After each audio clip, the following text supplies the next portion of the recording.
코로나 팬데믹 현상으로 전 세계가 어려움을 겪는 상황입니다. 우리는 이러한 현실 속에서 어려움을 느끼는 이유와 어떻게 하면 행복을 꿈꿀 수 있을지, 어떻게 미래를 준비해야 하는지 생각해야 합니다. 모두가 코로나를 경계하며 예방을 하고 있을 것입니다.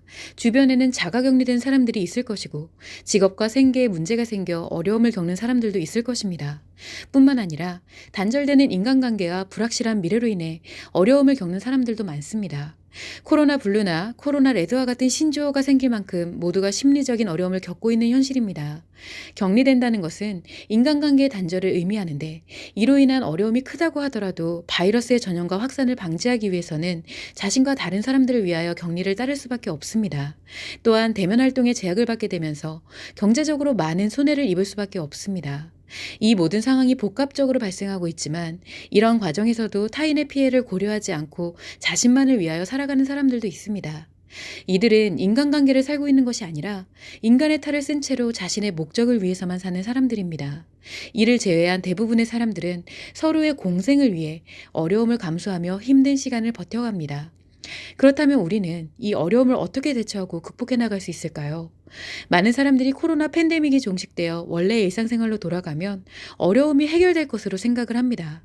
그래서 모두가 종식에 많은 희망과 관심을 갖고 있습니다. 그러나 코로나 팬데믹의 종식과 일상의 회복이 기약되지 않는다면 희망은 이내 절망으로 변하게 될 것입니다.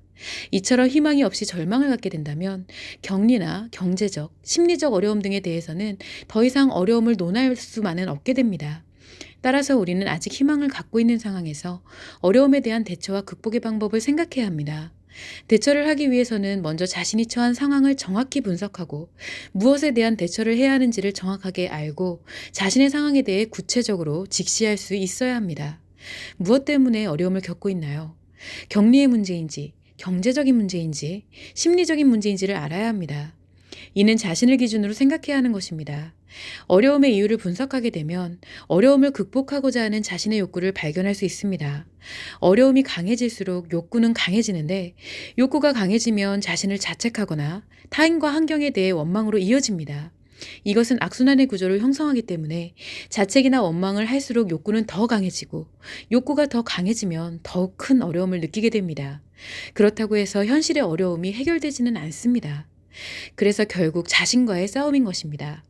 또한 욕구가 강해질수록 많은 것으로부터 욕구 해결에 대한 유혹을 받게 되는데, 욕구가 강해진 상황에서는 판단이 흐려지게 되어 유혹이 마치 진실처럼 느껴지게 됩니다. 예를 들어 경제적 어려움을 겪는 사람들이라면 돈을 쉽고 많이 벌 수 있다고 하는 사기수법에 쉽게 걸려들게 됩니다. 그렇게 되면 자신이 갖고 있는 것마저도 잃게 되는 상황이 발생하고, 주변에는 욕구를 이용하려는 사람들이 많아지게 됩니다. 모두가 어려운 상황이기 때문에 타인을 이용하고 또 자신이 이용당하는 것이라 볼 수 있습니다. 이렇게 어려운 상황에서는 서로의 것을 뺏고 빼앗기는 쟁탈전에 놓이게 됩니다. 개인의 욕구가 강해지면 함께 공생한다는 개념이 사라지기 때문입니다. 이것을 방지하기 위해서는 자신이 갖고 있는 욕구가 무엇인지, 그 욕구가 어떤 어려움으로 인하여 생겼는지를 먼저 정확히 분석해야 합니다. 그래야 자신이 현재 어떤 상황에 놓여 있는지를 알 수가 있습니다. 다음으로는 자신이 가진 것을 지켜내야 합니다. 많은 사람들이 자신은 가진 것이 없다고 말하지만 사실상 살아있다는 존재만으로 가장 중요한 것을 가진 것과 같습니다. 결론적으로 유혹에 의해 피해나 손해를 입지 않는 것이 굉장히 중요한 일입니다. 한편으로는 타인에게 의존되는 것을 경계해야 합니다. 욕구가 최고조로 강화된 상황에서 욕구를 줄여줄 만한 작은 이익이 발생하면 사람들은 그것에 의존하는 경향이 생깁니다. 그러나 의존하는 것은 대처법이 아니며, 도움이 없으면 어려움을 겪는 상황이 반복되게 됩니다. 의존이 지속되면 그것을 자신의 권리라고 합리화하는 현상이 발생하게 됩니다. 결국 의존하도록 도움을 주는 것은 그 사람의 행복한 미래의 권리를 빼앗는 것과 같다고 할 수 있습니다. 이와 같이 대처하지 못한다면 코로나 팬데믹이 종식되어 원래의 일상으로 회복된다고 하더라도 그 사람에게는 미래의 행복이 없습니다. 희망이 상실되었기 때문입니다. 가진 것을 잃게 만드는 것과 의존을 하게 만드는 것은 모두가 절망과 좌절의 미래를 만들게 됩니다. 그렇다면 유혹과 의존에 의해 좌절하지 않기 위해서는 어떻게 해야 되는 걸까요? 첫 번째는 유혹과 의존에 대한 경계를 해야 합니다. 두 번째는 코로나 팬데믹이 종식되어 원래의 일상이 되었을 때 자신이 무엇을 할 것인지를 생각해 봐야 합니다. 그러면 목표를 만들게 되는데 목표에 따르는 인간관계를 생각해 봅시다. 코로나 팬데믹이 종식되기 전까지 여러분은 이러한 인간관계를 유지하며 소통하고 있어야 합니다.